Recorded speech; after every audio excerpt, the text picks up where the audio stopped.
संघर्ष करो, हम तुम्हारे साथ हैं, चाहे जो मजबूरी। मनुवादी 13 पॉइंट रोस्टर सिस्टम के खिलाफ पूरे देश में बहुजनों का गुस्सा फूट पड़ा है। देश के अलग अलग हिस्सों में मनुवादी 13 पॉइंट रोस्टर सिस्टम के खिलाफ बहुजन आंदोलन कर रहे हैं।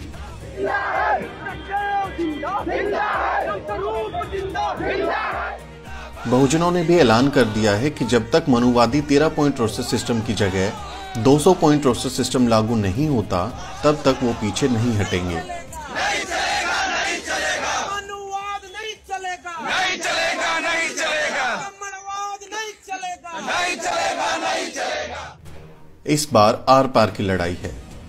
बहुजन जानते हैं कि अब नहीं बोले तो आगे कभी बोलने का मौका नहीं मिलेगा।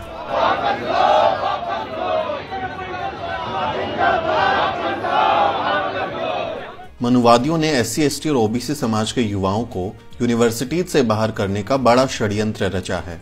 200 पॉइंट रोस्टर सिस्टम की जगह मनुवादियों ने 13 पॉइंट रोस्टर सिस्टम लागू करके ये इंतजाम कर दिया है कि दलितों, आदिवासियों और पिछड़ों के बच्चे असिस्टेंट प्रोफेसर या फिर प्रोफेसर ना बन सके। आप पहले ये समझिए कि रोस्टर सिस्टम होता क्या है। दरअसल रोस्टर पद की स्थिति यानी पोजीशन बताने का फॉर्मूला होता है।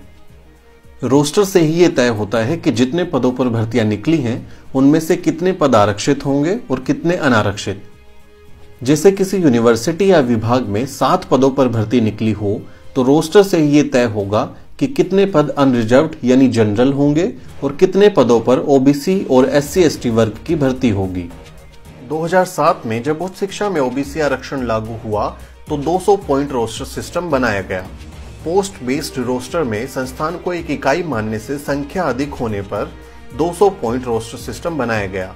200 होने के पीछे का कारण 7.5% ST आरक्षण को 15% के राउंड फिगर में करने के लिए बेस को 100 से दुगुना करके 200 किया गया। यानी अनुपातिक आधार पर 200 पद होने पर 7.5% के लिए पदों का निर्धारण आया कि प्रत्येक 14वां पद ST को जाने से 200 पदों में 7.5% आरक्षण के मुताबिक पद मिल जाएंगे। इसी प्रकार प्रत्येक 7वां पद SC को मिलेगा, जिससे 200 पद पूरे होने से SC को निर्धारित 15% आरक्षण मिल जाएगा और प्रत्येक चौथे पद को OBC को देते हुए 200 पद पूरे होने पर OBC को 27% आरक्षण मिल सकेगा।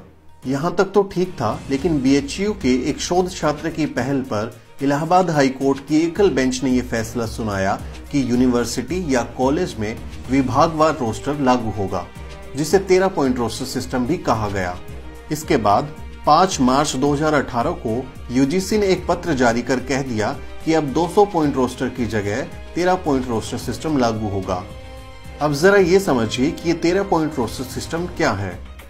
अगर 13 पॉइंट रोस्टर सिस्टम लागू होगा तो रोस्टर क्रम और पदों के आरक्षण की रोस्टर सूची इस प्रकार होगी। पहला पद अनरिजर्व्ड होगा, दूसरा पद भी अनरिजर्व्ड होगा और तीसरा पद भी अनरिजर्व्ड होगा। उसके बाद चौथे पद पर OBC का नंबर आएगा, लेकिन 5वां पद फिर से अनरिजर्व्ड हो जाएगा। छठा पद भी अनरिजर्व्ड होगा। इसके बाद 7वें पद पर शेड्यूल कास्ट के कैंडिडेट का नंबर आएगा। इसके बाद 8वां पद OBC कैंडिडेट के लिए आरक्षित होगा, लेकिन 9वां पद फिर से अनरिजर्व्ड हो जाएगा।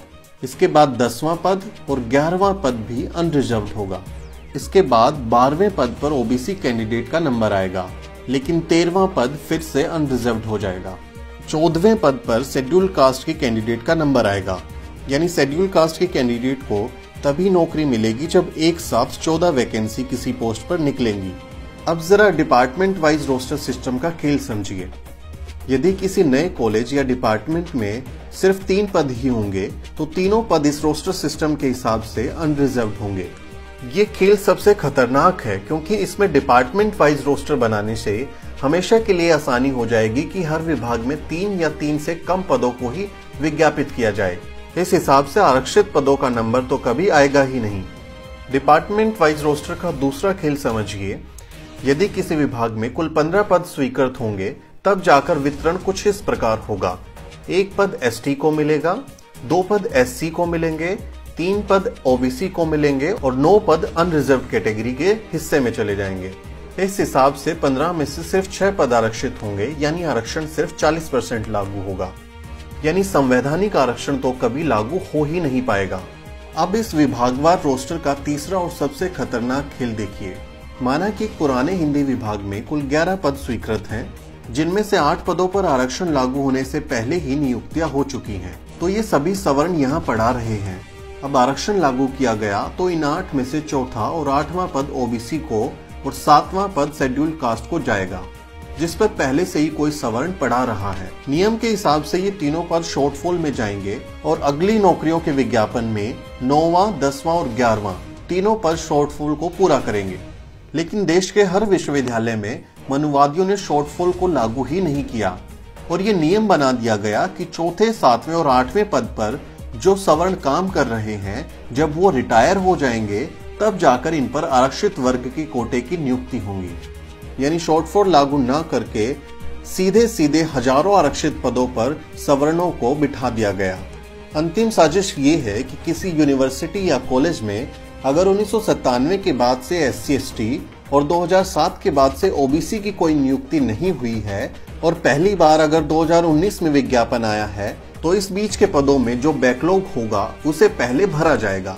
लेकिन जब रोस्टर ही डिपार्टमेंट वाइज बनेगा तो ना तो शॉर्टफॉल लागू होगा और ना ही बैकलॉग भरा जाएगा। यानी मनुवादियों ने मिलकर ये साजिश रची है कि दलितों, आदिवासियों और पिछड़ों के बच्चों को किसी यूनिवर्सिटी में टीचर बनने से रोक दिया जाए। 85% आबादी के हक को मारने के लिए कितना बड़ा खेल चल रहा है, ये वक्त रहते आपको समझना होगा। आप देख रहे हैं द शूद्र। बहुजन समाज से जुड़ी तमाम खबरों को जानने के लिए सब्सक्राइब करें हमारा चैनल और बेल आइकन को प्रेस करना ना भूलें, ताकि हमारे नए वीडियो की जानकारी आप तक सबसे पहले पहुंच सके।